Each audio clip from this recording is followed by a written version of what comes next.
This week's tip is a special request, and it is for short rows, which I have not done before. There are a variety of ways to do short rows, and I'm going to do the simplest and most basic, which most of us learn first, and it's the wrap and turn. And short rows are used for a variety of things, primarily to shape the garment. Most people encounter them when doing shoulders. To get the slope of a shoulder, you create short rows on one side of the shoulders. They can also be used to shape for like a bust line. Well, they're just infinite ways you can use them. Now, most patterns, if they're requiring short rows, are going to tell you to do short rows but not how to do them. They leave the specifics of the technique that you use up to you. But we're going to do the wrap and turn. Now, I've got 20 stitches cast on here, and I'm going to do a short row, and all that means is that it's going to be a short row. I'm going to turn before I reach the end of my work. And when you turn, this creates a problem. It will leave a hole for most stitch patterns. And so I work up to my place where I want to turn, and I'm going to do short rows of 4 stitches. So I've got 1, 2, 3, 4. I've got 16 stitches here. And the first step is to slip that stitch purlwise. I'm going to wrap around it. So I'm going to bring my yarn forward because it was in the back. I'm going to slip that stitch back to my needle, and I'm going to pull the yarn around the stitch. Notice how it's wrapped around the base. And then I'm going to turn and work. And conveniently, my yarn is in the back because I'm purling. Now, you need to know how to do short rows on both knit and purl for most projects. For example, if I'm doing shoulders on one side to get the slope I want, I'm going to be working them on the right side of the work, and on the other shoulder to get the slope that I want, I'm going to be working them on the wrong side. So I'm going to work down here. 1, 2, 3, 4. I'm going to slip the stitch purlwise. I'm going to wrap it, slip it back, and bring my yarn back. And notice I've got that stitch wrapped.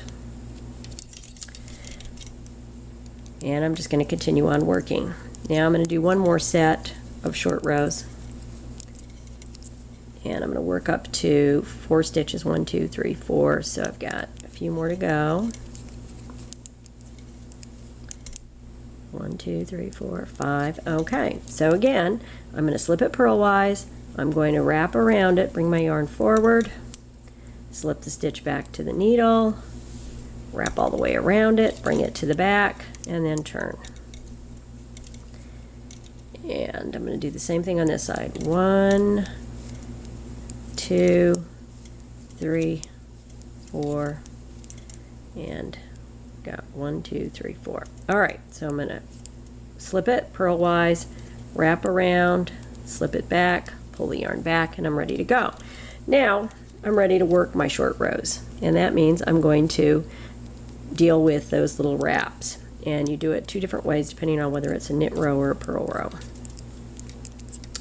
So I'm going to work to my first wrap, and notice I've got this wrap around here. I'm going to insert my needle into the wrap and then into the stitch and knit them together. Then into the stitch and around. And we'll see what that looks like.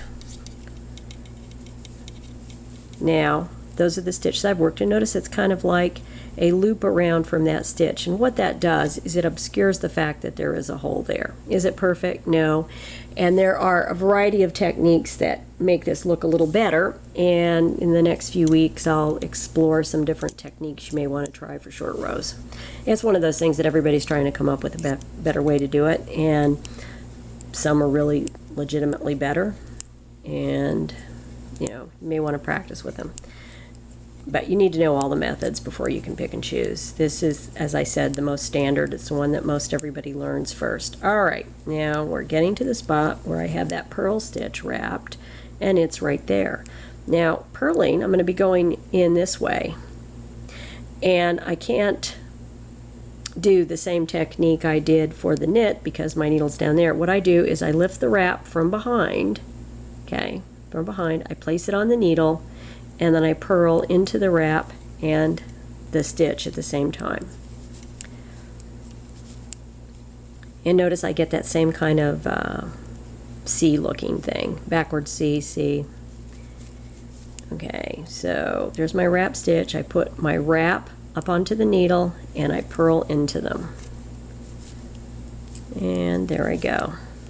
And that's the most basic technique. Now, as I said, there are a lot of different ways to do this. There's a Japanese way, there's a twisted stitch way that I just saw on Knitting Daily, and I will experiment with those in the future. And you can see that I've got kind of like a little poof here where I've got more rows.